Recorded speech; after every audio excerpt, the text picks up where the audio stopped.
Hello everyone, welcome to my YouTube channel learn computer with RCS. Python series की इन videos में हमने Python में यूज़ होने वाले इफ़ एल्स और इफ़ एलिफ एल्स कंडीशन को डिटेल में समझ लिया है। आज के इस वीडियो में हम इन्हीं स्टेटमेंट्स पे बेस्ड एक प्रोग्राम बनाएंगे जिसमें हम किसी भी क्वाड्रेटिक इक्वेशंस के रूट्स को कैसे कैलकुलेट करते हैं और कैसे उनके रूट्स को प्रिंट करते हैं, इस पूरी प्रोसेस को डिटेल में डिस्कस करेंगे इसका प्रोग्राम पाइथन आईडीएलई में बनाकर। तो चलिए स्टार्ट करते हैं अपने वीडियो को।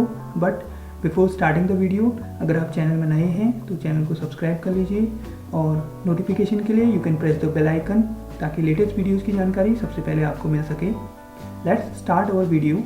आज का हमारा प्रोग्राम है program to calculate and prints roots of a quadratic equation. किसी भी क्वाड्रेटिक इक्वेशन के रूट्स को हम कैसे कैलकुलेट करेंगे उसका हमने एक प्रोग्राम बनाना है। प्रोग्राम मैंने कंप्लीट लिख दिया है, one by one statement to statement में आपको इसको समझाता हूँ कि कैसे स्टेटमेंट इसके वर्क कर रहे हैं।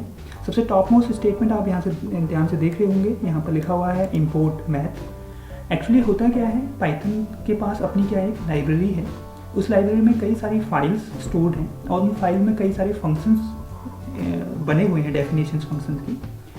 अगर आप उन फंक्शंस को अपने प्रोग्राम में यूज़ करना चाहते हैं तो आपको उन फाइल्स को अपने प्रोग्राम में पहले इंपोर्ट करना पड़ता है। हम ये भी कह सकते हैं कि आपको अपने प्रोग्राम का लिंक पाइथन की लाइब्रेरी से बनाने के लिए आपको एक स्टेटमेंट वहाँ पर लिखना पड़ता है, जिस तरीके से मैं यहाँ पर लिख रहा हूँ इंपोर्ट स्टेटमेंट की मदद से।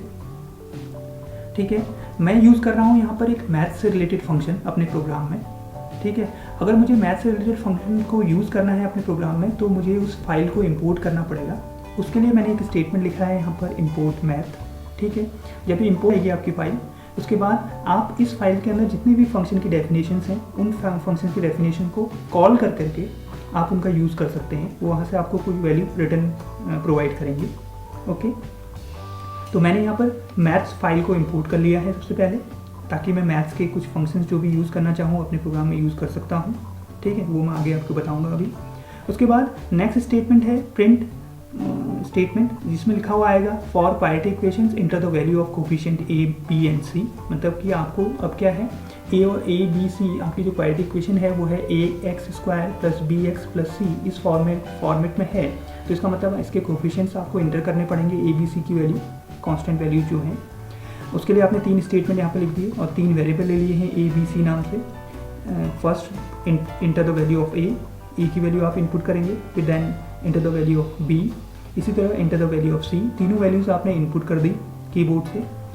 उसके बाद अगर आपने गलती से ए की वैल्यू 0 इनपुट कर दी है तो क्या होगा कि जब क्वाड्रेटिक इक्वेशन बनने की बात आएगी तो आपका जो ए है वो एक्स स्क्वायर के साथ मल्टीप्लाई है, तो दैट मीन्स 0 उससे मल्टीप्लाई हो जाएगा, तो आपकी जो इक्वेशन रह जाएगी वो फिर क्वाड्रेटिक इक्वेशन नहीं रह जाएगी। तो इसका मतलब उसके रूट्स आप फाइंड नहीं कर पाएंगे फिर। ठीक है, तो उस केस में आपका प्रोग्राम क्या हो जाना है, वहीं पर फिनिश हो जाना है। तो उसके लिए आपने यहाँ पर एक कंडीशन लगा दी कि if A equal to 0। Okay, इस कंडीशन को आप ध्यान से देखिए कि आपने चेक किया कि इफ़ ए की वैल्यू क्या 0 है। अगर 0 है तो आपकी स्क्रीन पे प्रिंट स्टेटमेंट लिखा हुआ आ जाएगा A should not be 0, program अबॉर्टिंग।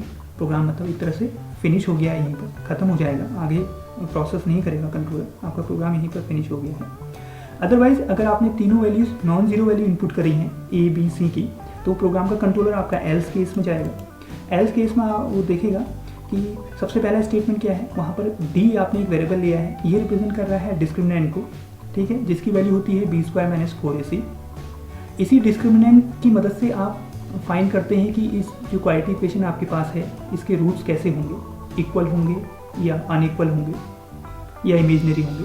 ठीक है, तो सबसे पहले मैंने कैलकुलेट कर दिया है यहाँ पर डी डिस्क्रिमिनेंट को। उसके लिए मैंने वेरिएबल लिया है डी नाम से और फॉर्मूला लगा दिया है यहाँ पर बी स्क्वायर माइनस 4ac को, इस तरीके से।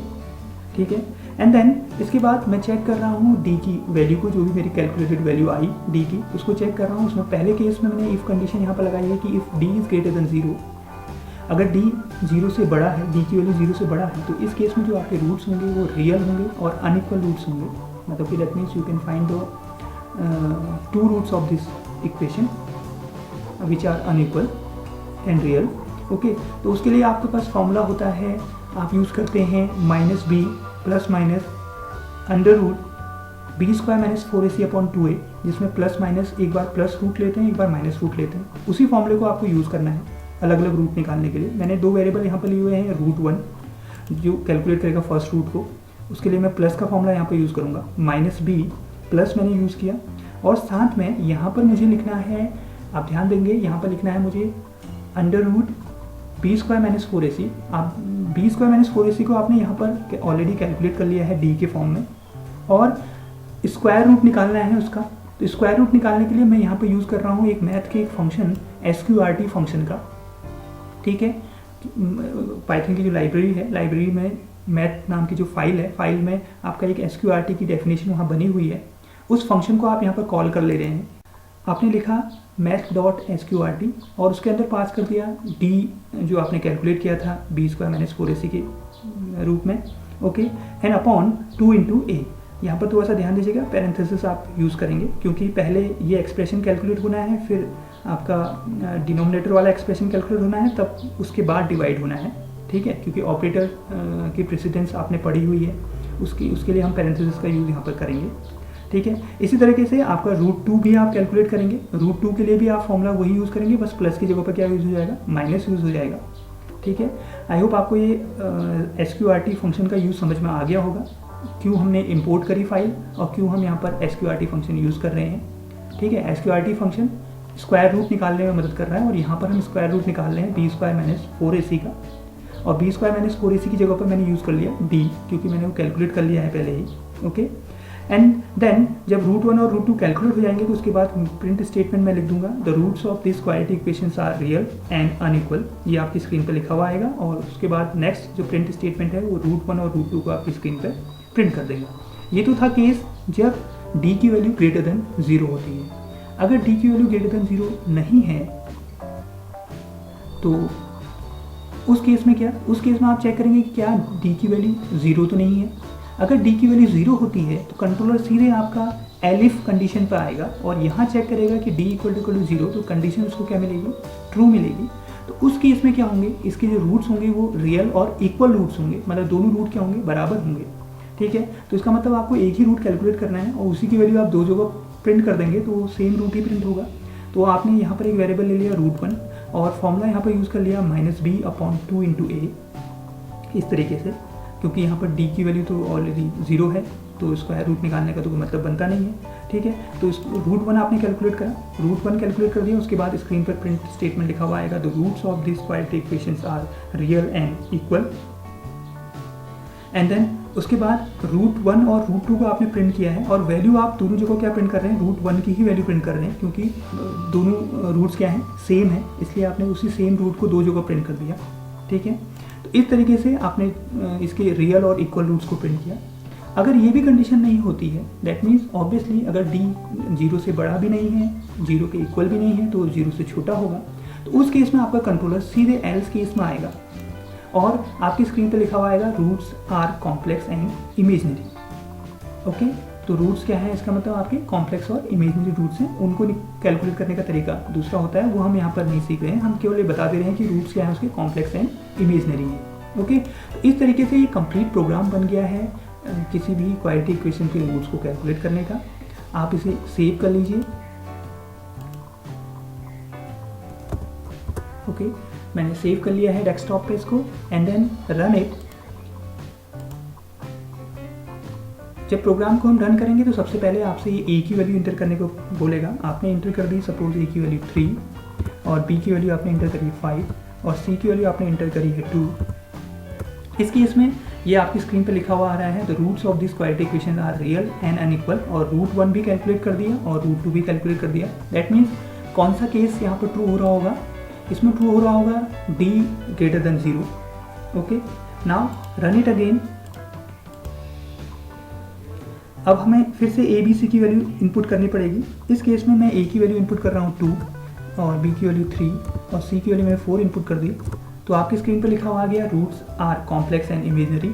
कौन सा वर्क कर रहा होगा, एल्स कंडीशन काम कर गई होगी इसमें, ठीक है। यानी एल्स कंडीशन आपकी वर्क कर जाएगी, क्योंकि इसका मतलब जो आपके d की वैल्यू है वो छोटी आ रही होगी 0 से, ओके। थर्ड केस में फिर से रन कराइए इसे, और इस केस में मैं वैल्यू पुट कर रहा हूँ इसमें 2, 4 और 2।